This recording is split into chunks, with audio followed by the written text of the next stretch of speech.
Dan. I kind of figured you'd be here. What happened to you? Oh, nothing much happened to me. I killed a man, that's all. I figured you boys would be entitled to know. You killed a man? I don't believe that. You're not drunk, are you, Bill? I'm not drunk at all. I just killed a man in a duel. In a duel? Now I know you're drunk. Look, this happens to be 1900 in Doomsday, especially for Phil Baxter. I ran a saber through his belly about 20 minutes ago. Baxter? You mean you came back here early from... Go ahead, say it, Dan. Don't worry about my feelings. I came back early and I found him with Laura. Well, it's not a surprise to you, is it? I mean, wasn't any secret, was it? No, Bill, I guess not. As a matter of fact, I don't think anybody would blame you too much. I was a cop, I shouldn't be saying that. And as a friend, well, there isn't much I can do except call the chief and get him out of bed. I know, Dan. It's your job.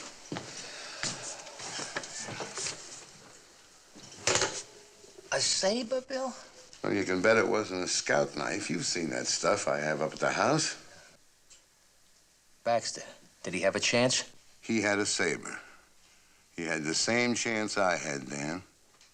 Wouldn't you say? Well, like I said, I got to call the chief and the coroner. They want to go out to your house right away. Oh, one other thing about your wife. She all right? Depends what you call all right. If you mean, did I do anything to her? The answer is no.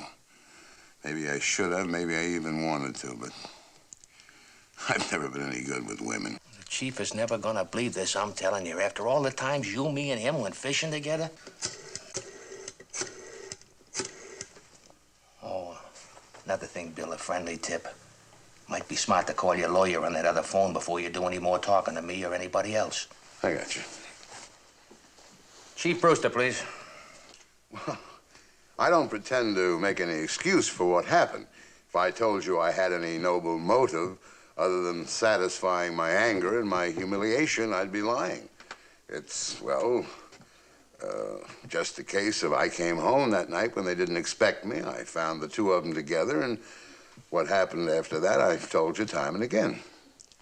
How long had you known Philip Baxter? Well, not too long, about a year and a half. I didn't know much about his affairs, and there was a time there when I considered him a pretty close friend. And then I began to hear things. And I realized that it wasn't any secret to a lot of people that my wife and Baxter were carrying on together. All I wanted to do was punch his nose or break his neck. Did you attempt to punch Philip Baxter the night he was killed? No, sir. Why not? Well, nothing would have pleased him more. See, I was a professional fighter in my younger days, and, well, I outweighed him 40 pounds. How do you believe it would have pleased him if you had hit him? Well, the same way it would please little guys that don't weigh more than a pair of wet socks that used to throw punches at Jack Dempsey, just in the hopes that the champ would clobber him one and they could drag him into court. See, Baxter knew I had money, and he wanted that as much as he wanted my wife. I see. Now, Mr. Fleming, I must ask you again. If, in this duel you fought with him, Philip Baxter was equally armed? Baxter had exactly the same weapon I did. Thank you. You know, it's good to have real friends. Mr. Fleming. Yes? Mr. Fleming, the judge would like to see you inside with Mr. Faber. Now? Now, if you don't mind, sir.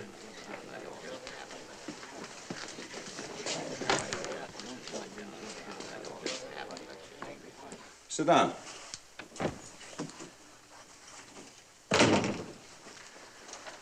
Now, frankly, gentlemen, I feel that this jury, sentimental as their approach might have been, was entitled to return a verdict of not guilty.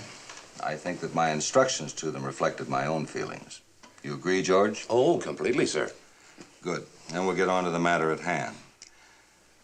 Now, just as Bill was the beneficiary of the liberal provisions of the Civil Code in reference to duels, I feel that I must in all conscience give due consideration to another provision of Section 33478. And I'll quote. If any person slays or permanently disables another person in a duel in this state, the person must provide for the widow or wife of the person slain or permanently disabled, and for the children in such a manner and at such a cost, either by aggregate compensation and damages to each or by a monthly, quarterly, or annual allowance to be determined by the court.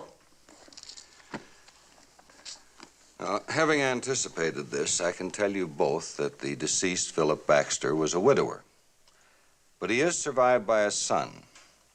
Now, bearing in mind the substantial wealth of the successful duelist, I've already decided to award the son an aggregate compensation in the amount of $100,000, plus a monthly allowance of $1,000 per month for life. Well, isn't that terribly steep? For a man's life? What do you think, Bill? To be rid of Baxter and a free man myself, it's cheap at half the price.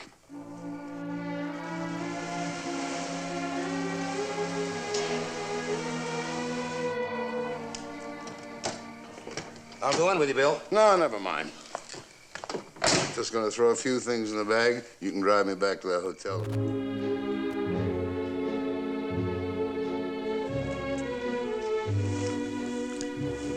I'm not sure if I heard someone, darling.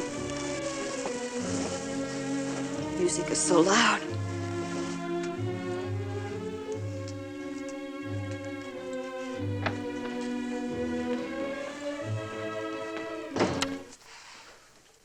Well, hello, dear. Welcome.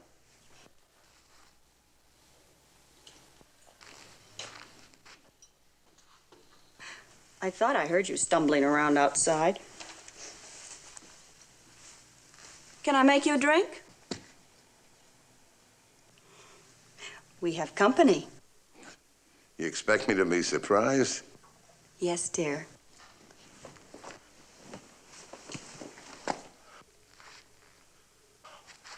Well, naturally, I never mentioned to you before that I was Philip Baxter, Jr. After all, that would have spoiled the fun. My feeling is that, well, we should put the past behind us, Bill, and, well, since I'm going to be your guest for the next 50 years or so, well, would you mind if I called you Dad?